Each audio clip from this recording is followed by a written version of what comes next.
Working in retail is never easy, especially when you have to deal with a bunch of crazies. Welcome to this episode of Tales from Retail. Our first tale is from Morgana, titled "Customer's Mother Calls to Complain That We Wouldn't Sell Her Daughter an Item."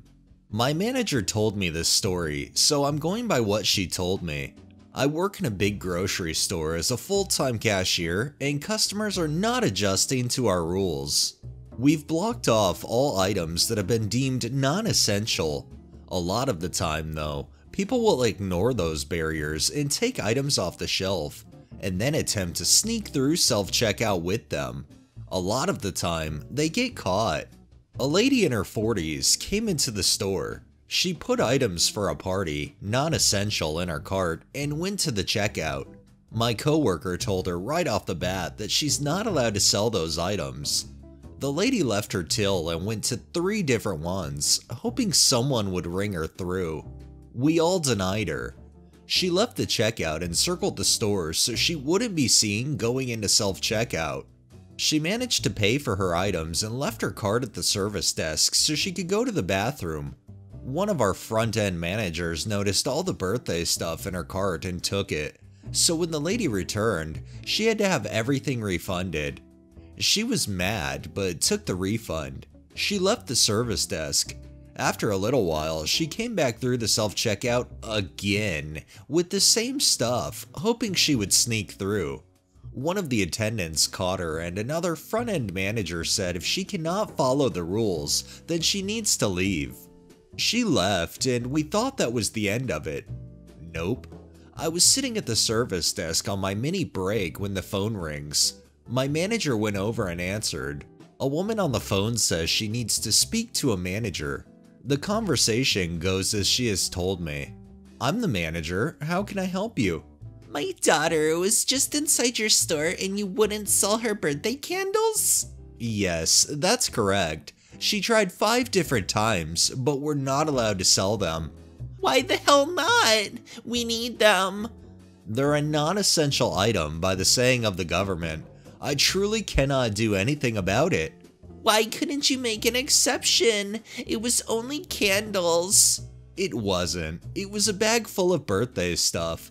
We can't make exceptions unless we're looking to get fined." This whole spiel went on for about 5 minutes, with the lady ultimately saying she wouldn't shop here again and that she wants to make a complaint. To which my manager said, "If you want to make a complaint, you can call corporate," and hung up on this lady. Please, just follow the rules. It makes all of our lives a little easier.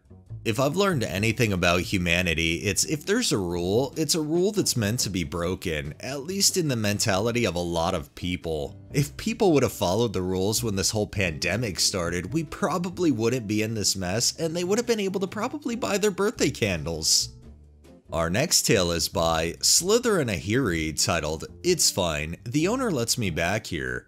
I work for a small local business where our register is situated between 2 long display case counters, which sit in front of a wall of backstock shelves and the boxes for displayed items. So there's like a 1-person wide alley between the wall of items and the display cases and register, which is so narrow that my coworker and I, he is a very lanky man and me a very tiny female, have a difficult time passing each other.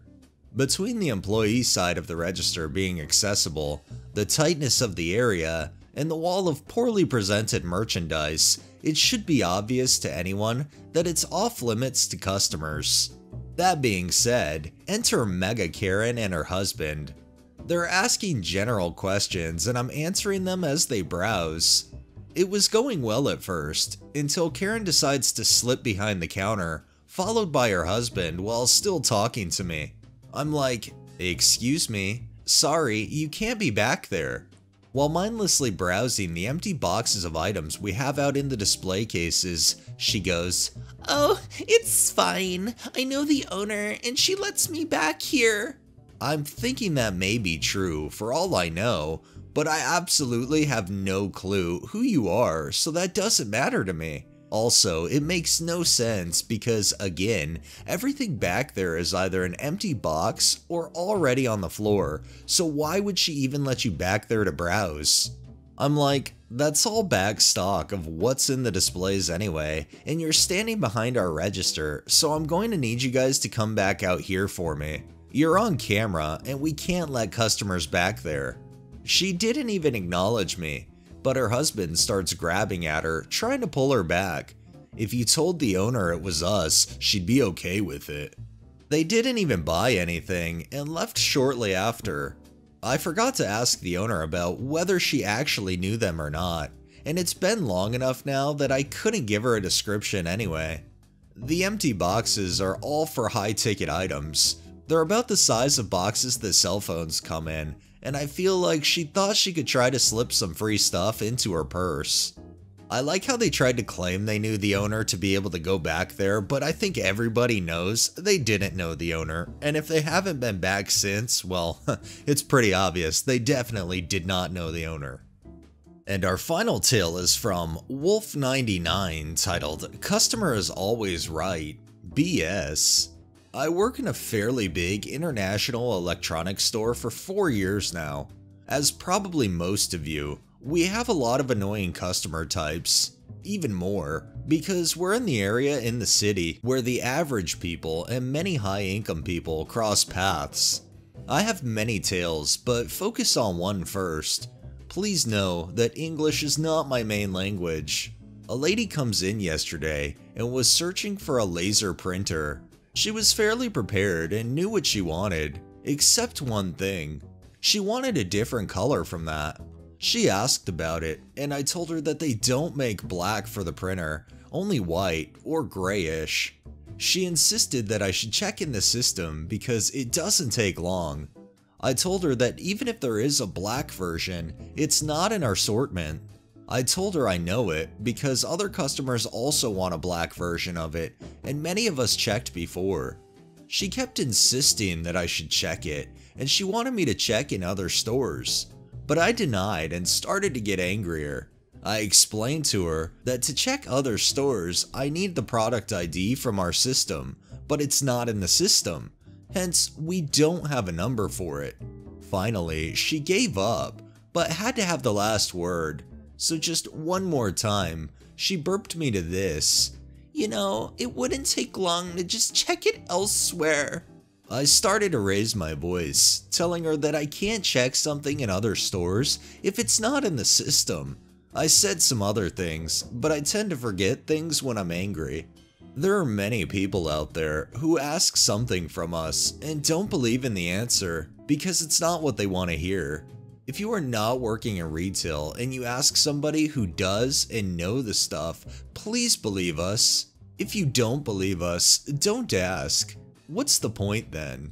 In some degrees, I can understand where the customer's coming from. Now, just a quick tale. When I used to work at Walmart, I knew several employees when asked if we had anything in the bag, they would just go into the bag and walk a couple laps around, not even bother looking for anything. We could have what the person was requesting, but they would come out and say we didn't. So, to some degrees, I get people are hesitant on taking an employee's advice because they're not sure if they're a lazy employee or not.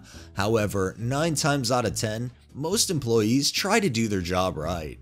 Alright, and that wraps up this episode of Tales from Retail. If you liked the video, please drop a like, share my content on all of your social media, subscribe if you haven't already, and make sure to hit that bell so you're notified every time I upload, and drop a comment down below.